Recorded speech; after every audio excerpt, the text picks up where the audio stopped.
So let's start. Welcome everyone to this week's ISyE seminar. We have with us Professor John Paul Clarke, who is a professor of aerospace engineering and engineering mechanics at the University of Texas at Austin, where he holds the Ernest Cockrell Jr. Memorial Chair in Engineering. Previously, he was a faculty member at Georgia Tech and MIT, Vice President of Strategic Technologies at United Technologies Corporation, which is now Raytheon, and a researcher at Boeing and NASA's Jet Propulsion Lab. Professor Clarke is a leading expert in aircraft trajectory prediction and optimization, especially as it pertains to reducing the environmental impact of aviation and in the development and use of stochastic models and optimization algorithms to improve the efficiency and robustness of aircraft, airline, airport, and air traffic operations.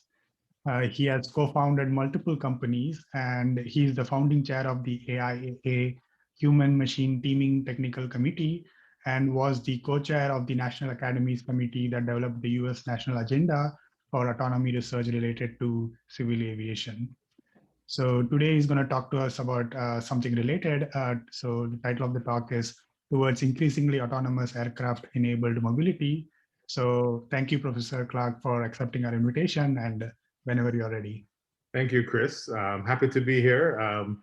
Obviously, it would be better in person for sure, because then I would actually get a chance to break bread with folks, which is always a good thing when one visits. But I mean, I'll take a rain check on the food.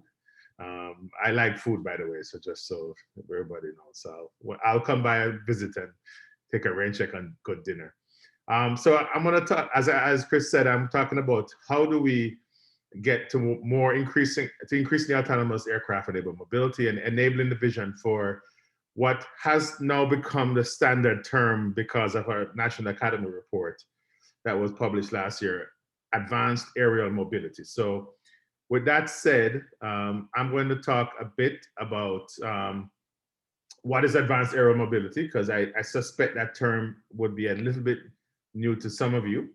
I'm also going to talk about what is autonomy, not because it's new, but because everybody has a different definition. So it's always good to level set. And then I'm going to give some examples because, you're not only here to hear me pontificate philosophically, but you want to hear about some optimization problems that I've been working on around in this area. And then I will, at the end, present a framework, which I think, I hope, might inspire some work on in aid of certification, which is, in my view and my experience, both as a researcher and serving on various committees in Washington around the world, the biggest barrier to introducing autonomy in civil aviation. And I think Optimize and OR people have a key role to play in helping break down this barrier. So first, I'm going to talk about advanced aerial mobility.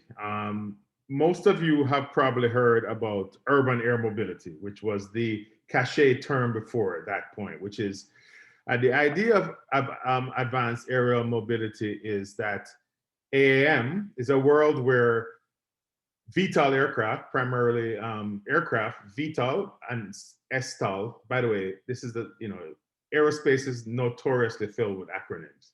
So VTOL is vertical takeoff and landing, STOL is short takeoff and landing. So imagine something looking like a helicopter, like you've seen those Uber vehicles where they basically take up like a helicopter and move, or a vehicle that can land on a football field, very short takeoff run or landing runs. So the idea of AAM is predominated by the fact that you're going to have these kind of vehicles working in urban, suburban, and regional settings. And the idea for them is that this will enable what I call a hybrid network. So there will be some scheduled service. There may be some, point-to-point pop-up service. And basically people are going to want to do things and they're going to have this generated demand, and you're going to have these vehicles flying people from air to air. So think of Uber or Lyft in the air, basically. And it should come as no surprise that Uber was one of the companies in this space who was pushing quite hard for people to develop vehicles because they want to take Uber into this space. And the idea is to get the economies of scale, you need to have autonomy. And so with that said, the basis and the whole reason why deep down why people are trying to create this autonomous aerial mobility world is what I call the quest for speed. And I'm a big fan of Bob Marley, in large part because I'm from Jamaica. I met him, and I went to, and his son was my classmate. So I always say, in this great future, you can't forget your past, which is a quote from one of his songs. And for me, when I look at history, it's a quest for speed. And so if you think about it, in the latter half of the 19th century, we satisfied this need for speed in London and New York and Boston by going underground, right? So the picture on the top right is what New York City looked like at some intersections in the latter half of the 19th century. Lots of gridlock, and you had to introduce street signs and street lights and everything. But even then, I mean, if you've driven through New York in the days before COVID, you know that the streets are packed. And so people went underground, and that allows you to transit really quickly across the city. I mean, I used to go to London on a regular basis when I started my last company there. And just being able to pop across the city in 16 minutes versus an hour on the road was really, really beneficial. But as you well know, it's costly to build infrastructure on the ground. Subways take a lot to build. And so the cool thing about the air is not a lot of infrastructure required along the routes. You need vertiports or you need airports, but you don't need to have actual rails in the sky. And so from a cost-effective perspective, going in the air makes sense because it's somewhere where you have the capacity and the space, and the infrastructure costs are relatively low. And I use the word relative advisedly. So what are the grand challenges with urban air mobility or advanced aerial mobility? Well, first, in order to make the economies of scale work, you're going to need aircraft with greater autonomy. We are already facing a pilot shortage. In fact, many argue that COVID was, had less of an impact on the industry because of the fact that we were running out of pilots, and the training, the pipeline is pretty thin.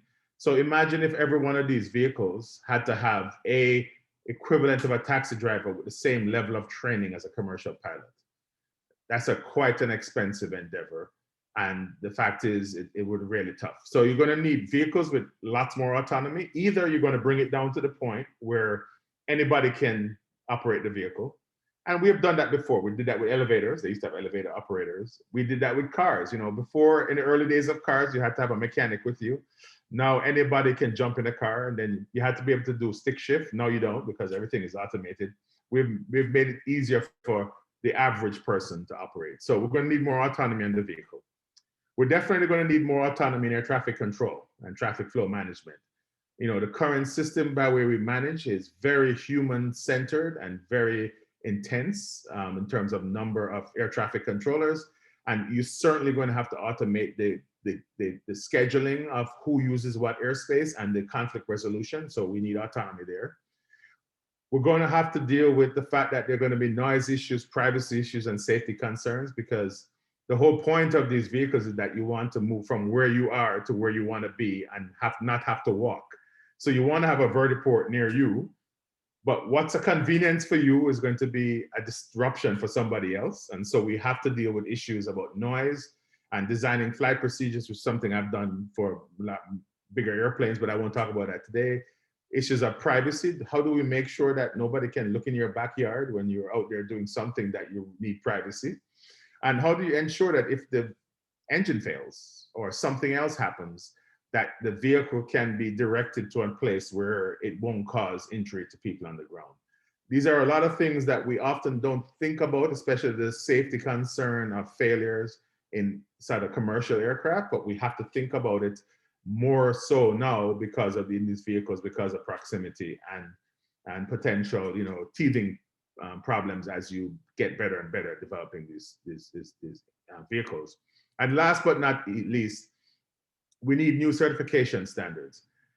One, because certifying an airplane is an onerous task. I can tell you that from first experience. I'm trying to do one right now. And it's not an easy task, because the FAA and most regulatory agencies in aviation have an incredibly high bar that you have to pass. But as a consequence, you get absolved of some of the liability through the ICAO agreements around the world, the Chicago Convention of 1944. Those absolve you of liability. On the other hand, automobile suppliers self-insure in a way.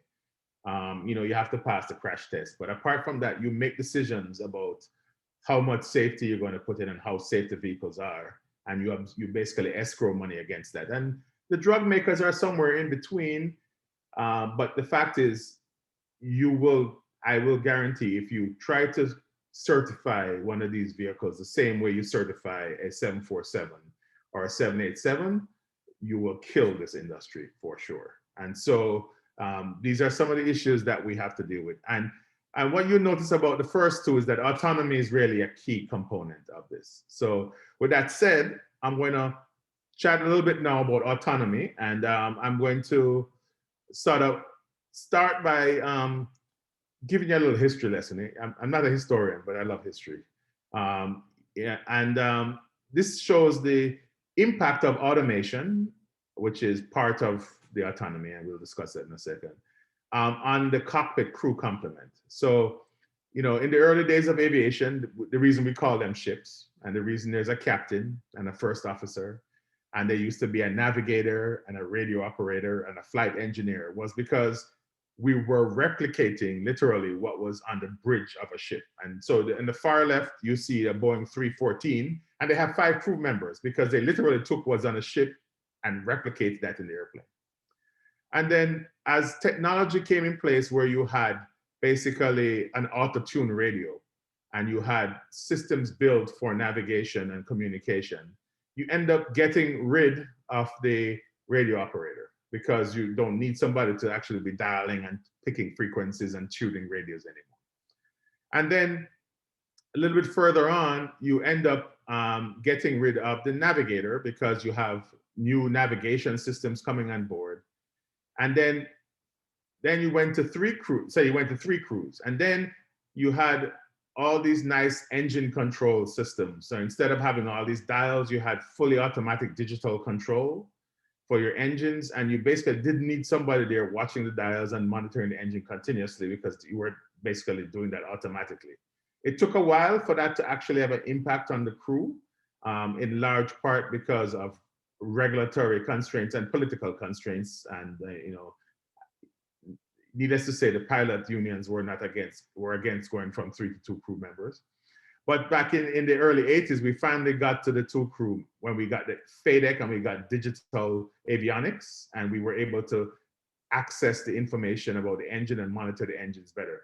And the interesting thing about going to 2 crews, that one of the things that also helped was we changed the way we manage the cockpit, the crew resource management. So, in a 3-person cockpit, the captain is God, and the other 2 gang up on the captain if the captain goes off the deep end. In a 2-crew cockpit, there is no God. And there had to be a change in the mindset of how crews behave. And so it was not only the capabilities and all these avionics and FADEX and all that stuff that that enabled it, but there's also changes in the processes. Now we're working very hard on single pilot cockpits, right? And there's a huge debate. Should we go to single pilot with a dog to bite the pilot if the pilot tries to touch anything? That's a little pilot joke there. Or do we just go all the way and just have no pilots at all, right? And so there's great debate about that. But no matter what, once we go to less than 2 pilots, we're going to require a lot of autonomy because 1 pilot cannot manage all the things that need to be managed by themselves. And so they're going to have to be a teaming between the human and the machine, which, by the way, is one of the reasons why I pushed the IAA and agreed to be the founding chair of the Human Machine Teaming Committee, because I believe that that's really one of the great challenges around moving towards lower cockpit complement. But the bottom line is all of this automation has led to a situation where we need more and more autonomy. And what is autonomy as opposed to automation? Well, Most people consider a system to be autonomous if you can completely specify tasks without human intervention, which is really automation, because you are taking the human out of the loop and letting the system do it, right? And so you execute a finite set of tasks using a bunch of predetermined rules. Example, the autopilot, the adaptive cruise control, the DARPA robotics challenge. These are all examples of very highly automated systems. And in large part, this definition of autonomy is based on a focus on action. What is the system doing, right? Autonomy, however, is, if you look at the dictionary, which is always a good place to go, is this quality or state of being self-governing, which is not necessarily the same of just being acting by yourself, because as I know, and I'm sure you all know yourself, we can act independently, but that does not necessarily mean that we're self-governing. And so, that's one of the questions that led me to the following, that take a look at self-governance. What does it mean? So the predominant view is that full autonomy, and there's a whole ISyE thing that goes from level 1 to level 5, is basically that a machine operates or acts independently without human supervision. But operational decisions are made that are using rules that are pre-described, they're programmed in, they can't be changed. And in aviation, this is particularly problematic in terms of moving things forward, because the FAA has never certified a non-deterministic system. They want to know exactly what this thing is going to do on a specific condition. But the fact is that if you think about self-governance, which is the definition of autonomy, it requires more than just following the rules. You have some freedom to make decisions based on existing rules and your own rules that you have developed based on your own experiences.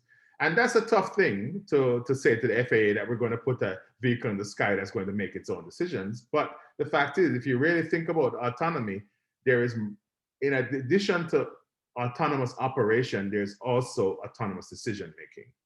And what is autonomous decision making? Well, I'm not going to give you a definition. I'm going to give you an example of what it's not, right? So this is my every class I've ever taught. I get to the 3 o'clock in the morning test, which is assume someone wakes you up at 3 o'clock in the morning. This is a test of how well you know the material, by the way, when I tell my students. And I usually add, they put something to your head, and they describe an internal system state, an external operating environment in an autonomous machine. And they ask you, what will the system do? If you know the answer with 100% certainty, that is autonomous operation. There's no decision making involved. There's no uncertainty there. You're basically running the rules, right? Decision is prescribed and can be predicted. If you cannot be 100% certain, this is autonomous decision making, right? Decision cannot be fully prescribed despite known parameters. And the fact is, we can't foresee everything that these vehicles are going to do in the AAM in a city. You can't foresee all the circumstances, right? And so trying to prove and exhaustively search and validate performance in all states is not a feasible solution to deal with autonomy. So with that said, we've been thinking about this idea from the viewpoint of the autonomy quadrant, which is who's making the decision, who's taking the action. And it's either the human or the machine, right? And so we have an instance 1 in this quadrant where the human is making decision and the human is acting, right? And this is a great example, which is for those who like glider flying or sail flying. You're basically out there flying and having fun. No automation involved. You're feeling the wind, making decisions. Then there's instance 2 where the decision is made by the human, but the action executed by the machine. And this is basically pretty much what most commercial airline cockpits are, right? You decide where you want to go, you decide which waypoints you want to fly, you put it in the airplane, and the airplane follows your instructions. And then there's instance 3, which is the decision made by the machine and the human acts. And you might think that we don't have that in aviation, but we actually do. It's called the TCAS system, and it's the traffic collision avoidance system. The computers actually negotiate with each other, and then they tell the pilot what to do. So they basically tell the pilot, pull up, pull down, or, you know, in the case of ACAS X, which is the follow-on that's just being implemented now, you can go left or right, right? But the machines are making the decisions about what to do and telling the pilot. So the question about full autonomy is, and I'm trying to find a good example, I'm struggling to, and I haven't found one yet, of where we have the machine making the decision and machine taking the action and the human is not in the loop. We haven't done that in aviation yet, but we will have to. Because if you recall from my description of the whole AAM problem, we need autonomy in the vehicles and we need autonomy in air traffic control. So it's going to be literally machines talking to machines determining where things should go and how people should deconflict. So with that said, I will close this discussion of autonomy by saying full autonomy requires both autonomous decision-making and autonomous operation. And in the next 3 sort of sections, I'm going to talk about 3 projects that I'm working on right now, where we're looking at algorithms, and they are basically OR algorithms, because, you know, I was saying to Ankur earlier today, you know, decision-making, you know, I'm a controls guy at heart. And controls, you have, you know, linear time independent systems, LTI systems. You have all these continuous proofs that you can guarantee about system behavior. The cool thing about most math programming problems is that they're usually discrete, right? And you basically get to make decisions and things happen in a hybrid fashion. And so that's fun, but it's also a challenge. And that is more akin to decision making. And you can imagine embedding machine learning algorithms within an optimization framework, or optimization framework within a machine learning. But either way, that kind of, I'm going to learn, I'm going to get new experiences, I'm going to make decisions based with uncertainty involved.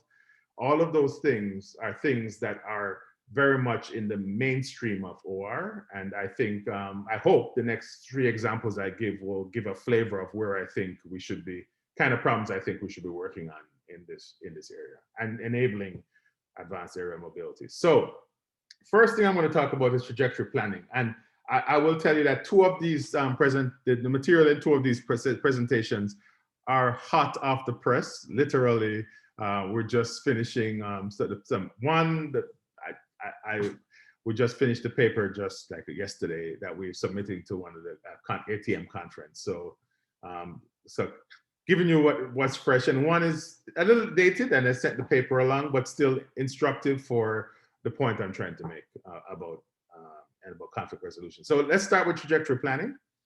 And so, you know, it's easy to plan trajectories when you know exactly what everybody else is going to do, right? It's harder when you have some uncertainty about what the other person is going to do, or the other entity or the machine is going to do. And then it's really, really difficult when you don't know when that other entity is going to enter your airspace. You don't know what path they're going to take, and you don't know what speed they're going to operate at, right? So remember, it's the time you enter your airspace, the path you take, and the speed you're traveling. Those are the 3 things. So, you know, there are a bunch of intruders where we have known intruders would have certain trajectory. You know exactly when they're going to enter. You know exactly what path they're going to take. You can actually check against your planned trajectory and say, hey, if they're going to do that, I'm going to do something else, right? And in a way, we have that now because airplanes usually they're required in commercial aviation to file a flight plan, or if you're going to, anybody who's flying instrument flight rules has to file a flight plan 45 minutes ahead of time before they take off, which gives the FAA a chance to basically see where you're going and make sure you deconflict. Now, that's not going to work in an urban air environment, right? Everybody's going to want to move their package now. They don't want to have to file a flight plan 45 minutes to carry a package across town. So it's going to have a lot more pop-up type flights. You're going to have a fair bit of on-demand traffic. And so one or more of those 3 things will be unknown. So either you won't know when they're going to start, you might know the path, you might know the speed they plan, but you don't know when they're going to start.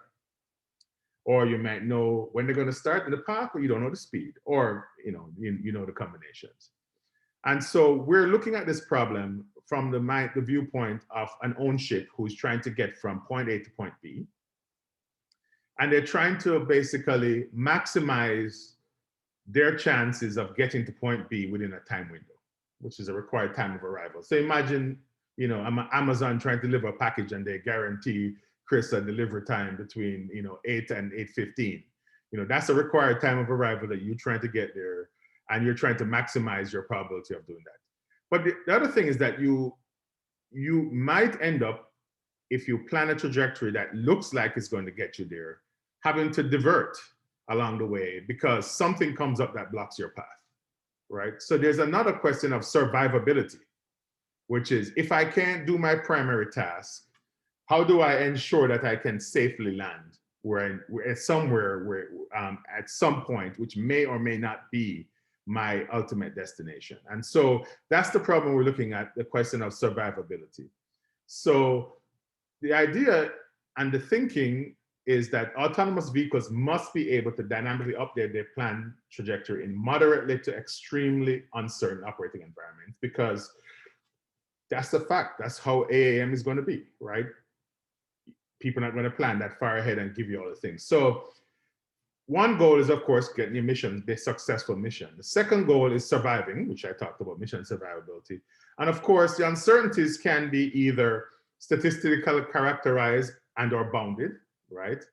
Or they could be unknown, right? And so if you think about this, I would say highly variable bounded things would be moderate uncertainty, and unknowns are extreme uncertainties. So we're looking at that, and how would an autonomous agent make a decision? So this is a space-time network. You can see X, Y, T, and you can see a bunch of trajectories from your origin to your destination, and your goal site is in red. I don't know, goal site should probably be green anyway, but anyway, the grad student made it red, so I didn't complain. The goal site is in red, and you have a required time of arrival, which is a time window. And so you create paths in this space-time network for you to get from your origin to your destination. And this path can be divided in segments, and the segments could be equal time segments or equal distance segments. Here they're equal time segments.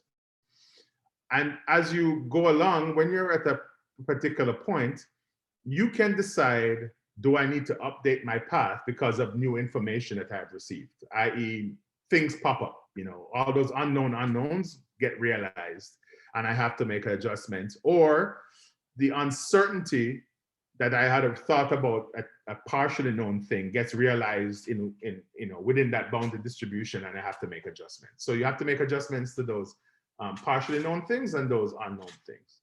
And so the mission is to land at your goal site or an alternative site. You need to meet your estimated time of arrival. You need to worry about your vehicle dynamics because, yes, eVTOLs are much more maneuverable than fixed-wing aircraft, but they still have dynamics limitations. And of course, you have partially known and unknown intruders. And the idea is that you want a trajectory that is feasible, i.e., it does not go through a block cell, right? And a block cell in that space-time network is because somebody else is using it, or there may be weather as well. You can model weather in this framework as well. So the metrics that we're going to use are looking at the robustness of a trajectory, i.e. a plan from A to B. And we define the term alpha dt as the probability of the landing site D is available at time t, right? And D for destination, obviously, and at time t. And pi is the probability that the ith segment of a trajectory L remains feasible in the presence of disturbances. So considering your disturbances, whether or not that path becomes free. And so with that, you can actually then develop a parameter where you basically take the product of those probabilities, right? And to see what's the chance of the probability that the entire path is clear. And then you also look at the total number of feasible trajectories by basically then looking and then taking all the links and in the space-time, all the cells in the space-time network, backtracking along them in the segment from path to path to actually see, you know, of all the paths and all the combinations of all the ways you could use the cells to get from the origin to the destination, you know, how many feasible paths that you have. Now, this is I'll give you a preview of where we're getting to. So there's been an argument by one of my co-authors, who actually used to be my postdoc many years ago, about the fact that if you have unknown unknowns, the best thing you can do is to just increase the number of options that you have available, right? Number of potential paths, right? And so the argument was, is that really true? Because not all paths are created equal, right? You know, having another path that is a really crappy path to your list of paths is not really adding much value. So we went into this project with that as sort of one of the debate items, which is it more important to actually have paths of quality relative to the known or the partially known uncertainties, or is it better just to have a straight brute force? You know, let's just try to generate as many or ensure that we have as many feasible paths as possible. So that was kind of the debate that led to this work. And so we then took a look, and given a point in space and time, we measure the probability of success or survival. And so we consider a set of trajectories L, and you can LG union LA, where LG contains the trajectories that end up at a goal, and LA are the ones that end up at an alternative site. And we deem a mission to be successful if there's at least one feasible trajectory that reaches the goal, right? So if you're at a certain point, your probability of success is basically 1, and therefore, if you have at least one path that based on that time that you can get there. And that's basically looking at the robustness of all the different plans that you have there. Then you can also say a mission is survivable if there leads to a landing site, at least one feasible trajectory that leads to either the goal landing site or an internally landing site, right? So, you know, you might not be able to get to your mission, but you can actually get to a landing site. And I was saying to Alex earlier that when we were chatting, that this whole thinking was inspired by the way we've done aviation for a century, which is you never dispatch an airplane unless you know that when it gets to its destination, if the destination is not available, it can go to an alternate site. Plus, you also, along your entire trajectory, make sure that if the engine should fail, or if there's a failure, especially engine failure, you can actually land somewhere. So we see that when, in extreme case, when you're flying over the Himalayas, for example, that because of the mountainous terrain, the corridors that you can fly in are very limited, both in altitude and extent, because if you have an engine failure up there, there are very few options. So you got to make sure you stay close to your options. And the same is true when you're flying over water. There's this thing called extended twin engine operations, which means that when you're flying a twin engine airplane, you have to stay within a certain time distance from an airport, because if one engine fails, they've collected all the data and done all the analysis to say that there's a 10 to the minus 9 probability that a second engine would fail in a certain time period, which is the time you need to get to that airport. So this is something that we've done in aviation all along, which is this whole survivability thing, that you want to get to your location, but you need to make sure that your path maintains survivability. A quick question. Can I ask a question? Sure. So for instance, this probability of succeeding, there's this big product there of Yep. I guess the individual terms of the product, so the probability that an individual trajectory Exactly. is not successful. Exactly. Yeah. So it seems that there's some independence being assumed here, and Yes. I would imagine that there's actually a dependence between a lot of the trajectories. Yes, yeah, they are, and yes, this one is assuming independence, but we actually have some consideration of dependencies because they share common segments and some of those parts, etc. So good question, and we can talk about that. So, but we can embed also in here. We have another version where we embed the correlations between them as well. Thanks. Good question.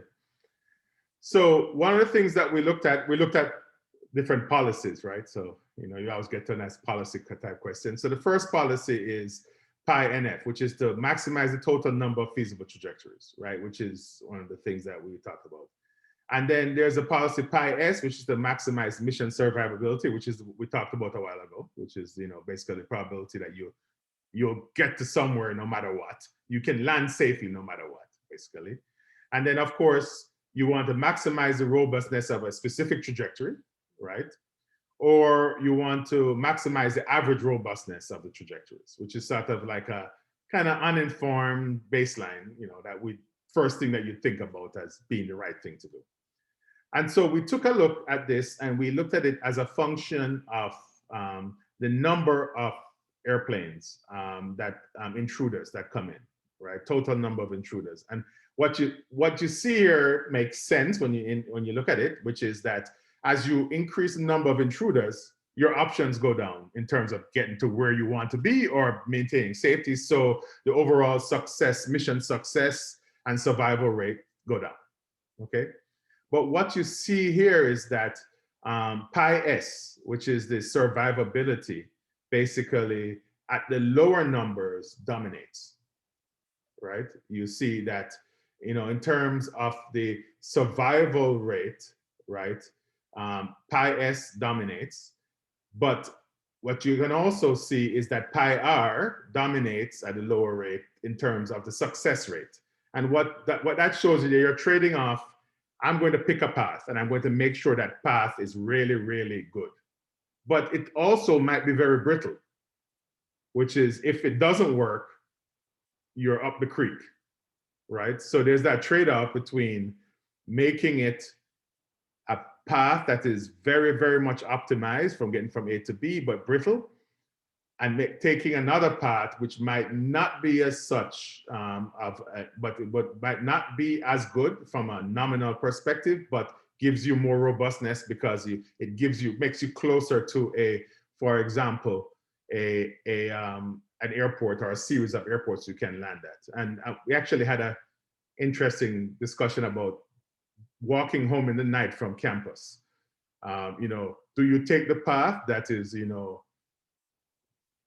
pretty reliable, but there's some chance that somebody's going to rob you? Or do you take the path that might be a little bit longer or a little less reliable, but carries you by a bunch of police stations or something along the way, right? So there's that trade-off in there. And then what you can see at high numbers, where it gets to 500, what you notice down there at C, that the PI-NF, which is the number of feasible trajectories, becomes the dominant one. And that kind of makes sense as well, right? Because as your number of intruders grows, what happens is that you can't finesse things by looking at the reliability of this path and weighing it. You just basically want any path. And so having as many options as possible is the best thing when you have very high levels of intruders blocking your way. So that we went some furtherness and we said, let's focus in on those two. The PI-S, which is to basically remind you, maximize survivability, and PI-NF, which is to maximize the number of feasible paths. And what we see is that as you increase partially known intruders, right, you see that there's a decline in mission survivability rate. But what you do see is that PI-S is always good for all the cases. Even though you have a decline, PI-S dominates all the other policies. Which makes sense, because if you know something, it may not be perfect knowledge, but you know something, then it becomes useful, and you can then basically use that to come up with a strategy that, you have your distributions that maximizes your survivability because you have the information from the distributions.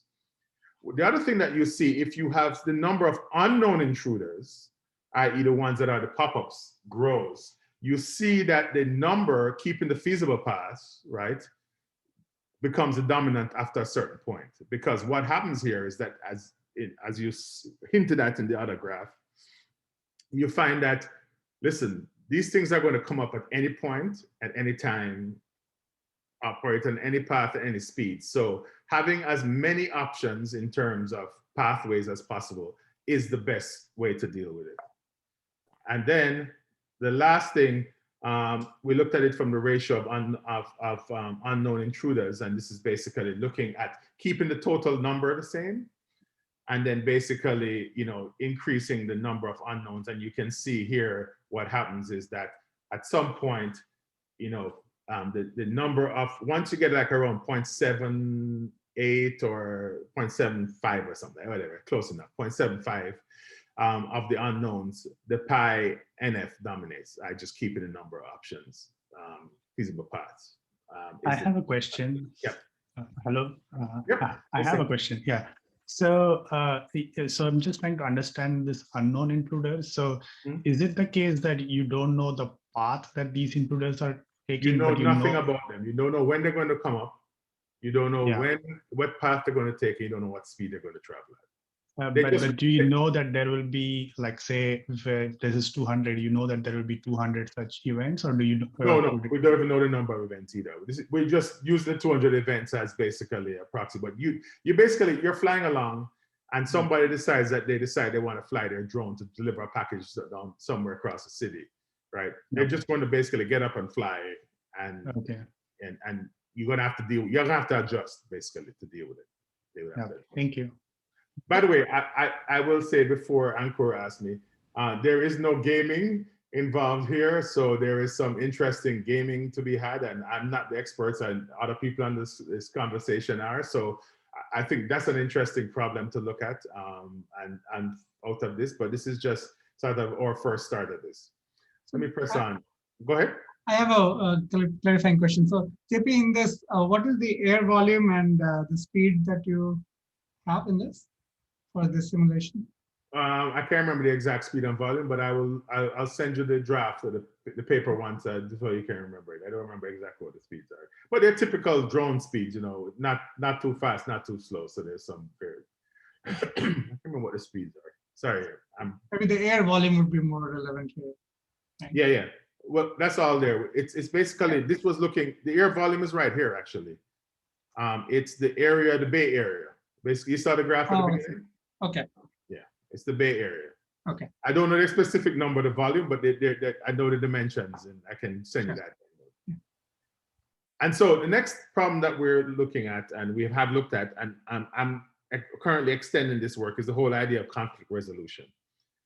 As I said, air traffic control will not be some human listening to a bunch of people or monitoring a bunch of drones and basically telling them what to do.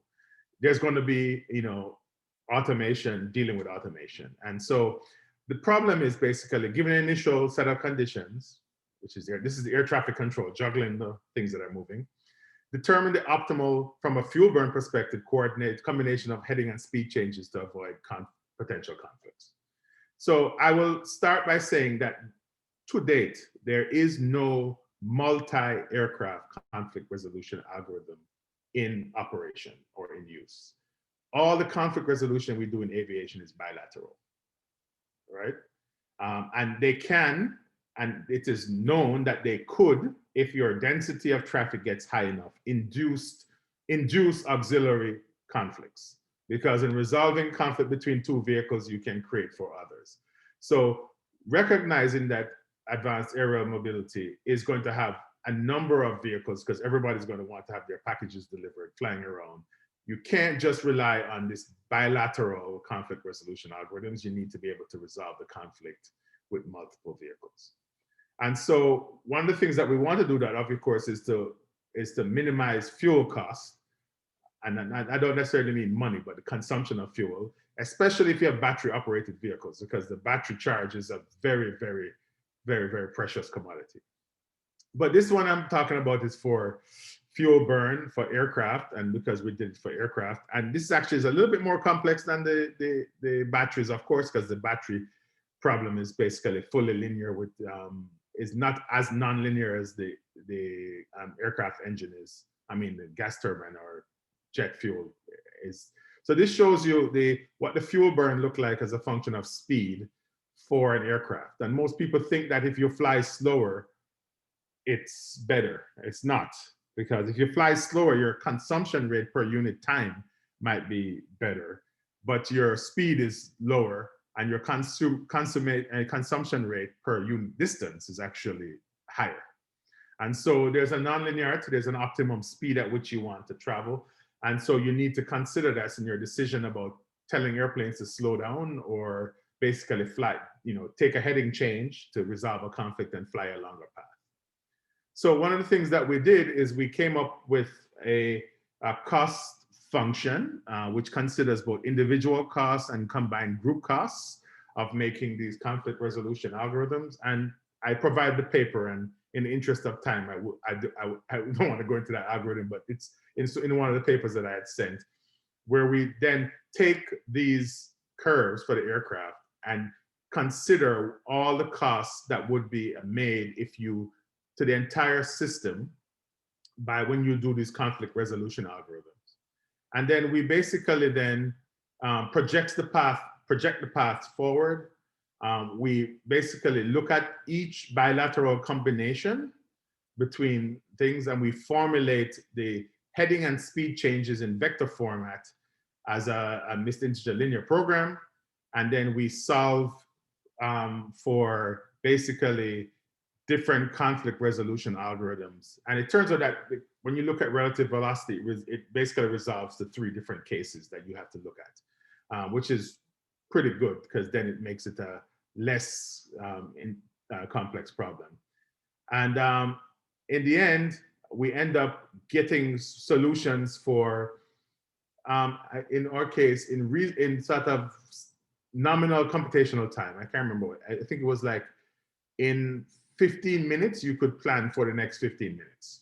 So you could almost be in real time planning ahead.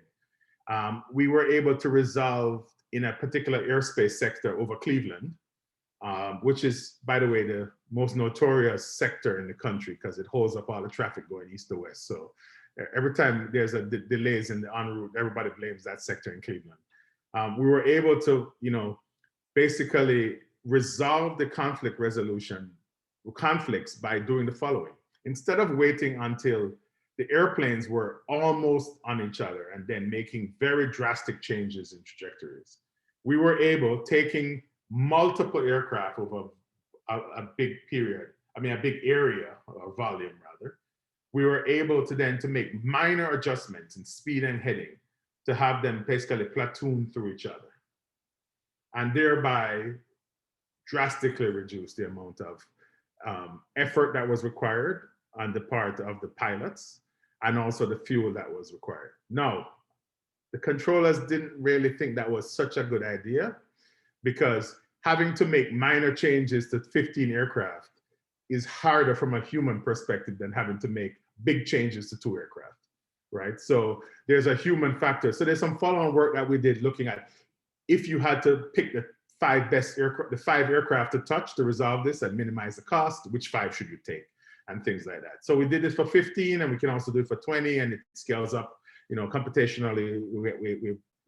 It works well for the size problem that we have in the current airspace, but as we go to AAM, we'll have to be able to do it for hundreds of vehicles because we can foresee. So there's an interesting, we're picking this up now, but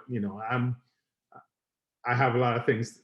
I'm busy, so I have lots of things already. So if this is a problem, I think there's some scope for work in to actually get these types of algorithms scalable to deal with hundreds of vehicles all operating in a close environment.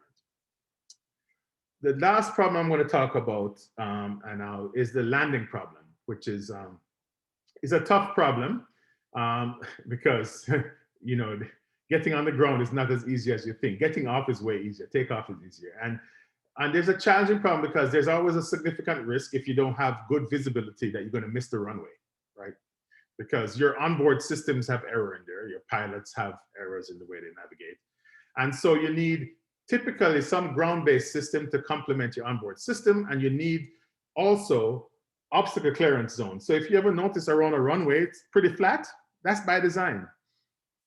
It's because you don't want to have too many things near you, because if you're uncertainty in your position, you want to give yourself as much room as possible to have errors. And that's why we have these things called obstacle clearance zone. And so the way they actually operate vehicles now when you do landing is that they basically optimize and achieve a target level of safety, 10 to the minus 9, for example, through a combination of onboard systems, ground systems, the pilot, and rules about how close aircraft can come to the runway, aircraft on the ground can come to the runway because they might interfere with the ground systems, and also the obstacle clearance zone. So it's a system safety, a system optimization, a combinatorial optimization problem. And so together, all these things provide you with a target level of safety.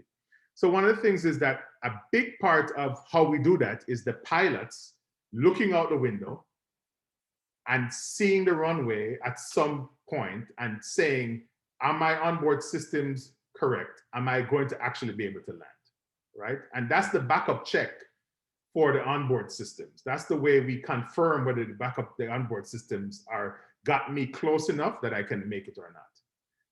In an autonomous vehicle who's going to come and land, like a Cessna Caravan, for example, delivering packages and going to land, there is no human looking out the window to see whether or not the runway, I can see the runway and the runway is clear. And so how do we do that with an autonomous system? Well, we typically do something like a ceiling and visibility requirement, but we don't do that we can't do that with an autonomous system. And people are trying. They're trying to build infrared cameras and vision and recognition system and vision and target recognition systems to basically tell you if you can see the runway lights, if you can see the center line. That is a way for you to replicate what a human does, but it may not be the right way. I mean, my question stems from the fact of, why is this ceiling and visibility thing so important? And really what it is, it's the point where your endogenous uncertainty is so large that unless you have some exogenous confirmation of your actual position, you cannot proceed any further, right? You're about to lose your last option, which is to execute a missed approach. And so basically pilots use this information from the runway, the visual confirmation, to decide whether or not their systems were correct all along, onboard systems were correct all along or not. And they have to do that before they commit to something that they cannot escape from. And so we can model this as a stochastic reachability problem, and we're exploring that. But the point about it from a philosophical viewpoint is, in aviation, we certify people and systems based on their ability to determine when they're about to lose their last fallback option, right? The moment you are going to, if you're on a trajectory, you're going to continue. If you're about to lose your last option, that's the time you need to abort your mission. And that's what we do in landing. So what we do now is for the autonomous systems, we've actually simulated how those systems would behave. And we are able, with the autonomous system with GPS, to be able to determine if you want 10 to the minus 9 probability of not hitting the ground during a missed approach, then you need to decide if you're going to land for this system by the time you're at 76 feet. If you continue, you lose your backup option. And what that means is that you need some system, either in the cockpit or on the ground, to provide an independent position information before the air vehicle gets to 76 feet. And then if you look at it, if you can compare different systems and be able, for the same level, 10 to the minus 9, which is typically what we use, you can look at each of the different systems, build in their uncertainties, put in latency, lost communication link, and you can do the entire system analysis, the system safety analysis, and determine when you need to have exogenous or independent confirmation of your position information and based on the system behavior. Last thing I want to talk about, just quickly, just some thoughts on certification. No research, but some thoughts. Which is, certification is really hard, as I mentioned earlier, because it's difficult to certify autonomous decision-making. The real world is very stochastic. We all know that. And we cannot enumerate a finite set of operating conditions against which to prove the behavior of the system. And we cannot guarantee that the system will always make the optimal decision or even a safe decision. So the question then is, are there instructive examples that we can use from human certification? And so, because why? Humans are inherently autonomous decision makers, yet we certify them every day. And as I said earlier, this is important because certification is a barrier to increase autonomy. So here's one example that some of you might be familiar with, which is the parental perspective of certification, which is, first of all, nobody ever 100% trusts their kid. However, we do allow them to, at some point, to operate autonomously. So that tells you that there is some threshold above which where even though there's a trust deficit, we allow our kids to operate autonomously. And for some kids, you know, they might, the size might shift along this curve, but I think we all follow this curve, right? At some point, and we have been subject to this curve. So the fact is, we need to basically trust. And when we trust our kids, we don't know exactly what they're going to do, but we trust their decision making. We measure how good a decision maker your kid is. By the way, the Army does the same thing, right? Nobody trusts a private. They tell a private what to do, right? And the private's supposed to follow instructions. The reason that private gets promoted to sergeant is because somebody trusts the judgment of that sergeant. And the reason somebody gets promoted to a general is because somebody trusts the general's judgment, right? Nobody tells a general, do exactly this. They tell them what the mission is, and they leave it to them to make decisions about how to achieve the mission, right? At least you shouldn't. You know, there's some politicians that try to tell generals what to do, and it usually ends badly. But anyway, the bottom line is that that's this way the structure. So trust in judgment is a key thing to certification. And we do that all the time. We certify pilots every day, right? We give them a license based on a check ride. We don't evaluate, and we evaluate them for promotion in simulators. We don't test every potential scenario a pilot will fly in, but we generate scenarios that test their decision-making and their judgment. And so why can't we certify decision-making agents in the same way? And Mike Bragg, who used to be the dean at University of Washington, when he was taking his private pilot license at 16, halfway down the runway, the person who was giving the check ride opened the door of the vehicle, the airplane, the Cessna 152. What were they doing?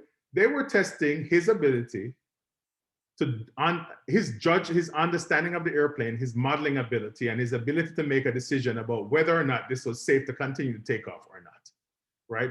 Those are the things that we test for. And so I'll end with this slide, which is autonomous systems or agents, machines must be able to know themselves and their environment. It sounds like Asimov's law, right? They must do no harm. So first, they must be able to estimate their own states and the states of their operating environment with very high probability. They must only take actions that will make things better or not cause harm to others. And of course, they must protect themselves. They must be able to maintain their capability. So it's a very much, and so how do we measure this a priori? My view is that certification needs to be thinking about measuring the quality of decisions and the number of times people make the right decisions as the measure of capability for autonomous systems, as opposed to, so you could do a Monte Carlo framework, you could do some sampling-based stochastic programming, and you can, you know, figure out lots of algorithms. I'll leave you with this. In certification, we basically keep going until we lose our last option. Otherwise, we just leave it to an appropriately trained and evaluated autonomous agent, the pilot, to determine an appropriate response. But we're not going to have that pilot all the time. So we really need to think about how we measure judgment appropriately and decision-making capability. So with that said, I think advanced air mobility is here. I mean, you guys hear about it every day. Joby, Archer, you know, the SPACs, you know, Archer just raised billions, you know, Volocopter has just raised 3.3 billion just yesterday. People have vehicles, they'll be there. Autonomy is a key enabler here, not only on the vehicle side, but on the air traffic management side, requires both autonomous decision-making and autonomous operation. And certification requires a methodology for assessing decision-making ability of these systems. And with that done, I'm done. Thank you. Thank you, Professor Clarke, for a wonderful and thought-provoking talk. So we have time for a couple of questions. And also for people, maybe there are some new people in the audience, so we have a reception following this. So feel free to stay back and interact with the speaker. So maybe I'll start with one very high-level question. So JP, if we can understand and characterize the capacity of the air volume given the performance of these vehicles, are we still going to have a Wild West where anyone can have an autonomous drone and the autonomous system can manage its own flight plan and navigation and control? Or if we have the capacity, we know how many vehicles we can operate at any time and along what directions, can we have a more centralized allocation of rights to air and rights to path? And Yes. So I don't know what's going to happen. Yeah, so let me go back and say that traditionally, and it's still the case, that we think about the problem of managing flight vehicles as air traffic management, which is a combination of air traffic control and traffic flow management. And what we have traditionally done is we do traffic flow management centrally, and we do air traffic control in a distributed fashion. For the simple reason that keeping two airplanes apart over Kansas has nothing to do with somebody in Miami, right? So the air traffic control is, I have a bunch of airplanes coming here. I'm basically juggling, trying to keep them apart. Traffic flow management says, all right, Ankur is the air traffic controller working that sector in Kansas today. He's really good and he can handle this amount of traffic. He can juggle this many balls in the air, right? But no more. So I'm going to make sure that he doesn't have more than those to juggle. So that's the way we've traditionally divided up. I think that will still be the way, that we will determine some measure of capacity in a particular area. The added complexity, however, in the autonomous system, which is one of the key things about this whole thing about decision making, is every airplane that's flying in the commercial world has a pilot on board who can make all these decisions if they lose communication with the ground, right? And they have to make, and the fact is, because you don't know what the scenarios might be, you're basically hoping and relying on them to be able to make good decisions. And that's why we train them and we certify them about their decision making to handle all the situation. We don't have yet comparable capabilities in autonomous machines, right? And if you think about the multipath, which is basically signals bouncing off buildings, you have blockages for comms, all those things. You have lost link. You're going to need to have either some regional level air traffic control or some ability to coordinate regionally, or in the extreme case where everybody loses comms, to basically have non-cooperative conflict resolution.